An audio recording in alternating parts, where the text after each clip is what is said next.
ধ্বংসস্তূপে দাঁড়িয়ে নতুন করে যাত্রা ও ন্যায় বিচার প্রতিষ্ঠার প্রত্যয় ব্যক্ত করেছেন প্রধান বিচারপতি সৈয়দ রেফাত আহমেদ। সোমবার তাঁকে দেয়া সংবর্ধনা অনুষ্ঠানে তিনি একথা বলেছেন। এদিকে সুপ্রিম কোর্টের হাইকোর্ট বিভাগে কর্মরত 4 বিচারপতিকে আপিল বিভাগের বিচারপতি হিসেবে নিয়োগ দিয়েছেন রাষ্ট্রপতি মোহাম্মদ শাহাবুদ্দিন।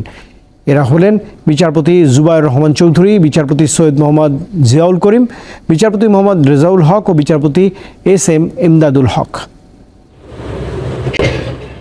নতুন প্রধান বিচারপতি সৈয়দ রেফাত আহমেদ দায়িত্ব নেয়ার পর সোমবার সংবর্ধনার আয়োজন করা হয়। তার এজলাস কক্ষে অ্যাটর্নি জেনারেলের অফিস ও সুপ্রিম কোর্ট আইনজীবী সমিতির পক্ষ থেকে সংবর্ধনা দেয়া হয়। এতে হাইকোর্ট ও আপিল বিভাগের বিচারপতিরা উপস্থিত ছিলেন। এ সময় প্রধান বিচারপতি বলেন, দীর্ঘদিন ন্যায় বিচারের পরিবর্তে নিপীড়নের নীতি প্রচলিত ছিল। শিক্ষার্থীরা বৈষম্যের বিরুদ্ধে মহাজাগরণ ঘটিয়েছেন।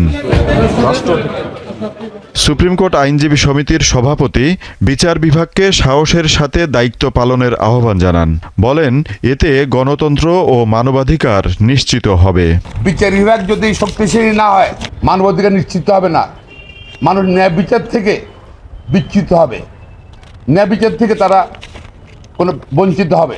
সুতরাং বাংলাদেশ শক্তিশালী করতে হলে, গণতন্ত্র ভোটাধিকার শক্তিশালী করতে হলে, মানবাধিকার শক্তিশালী করতে হলে অবশ্যই বিচার বিভাগকে স্বাধীন থাকতে হবে এবং সাহসী ভূমিকা পালন করতে হবে। বিচার বিভাগকে সিন্ডিকেট মুক্ত রাখার আহ্বান জানান অ্যাটর্নি জেনারেল।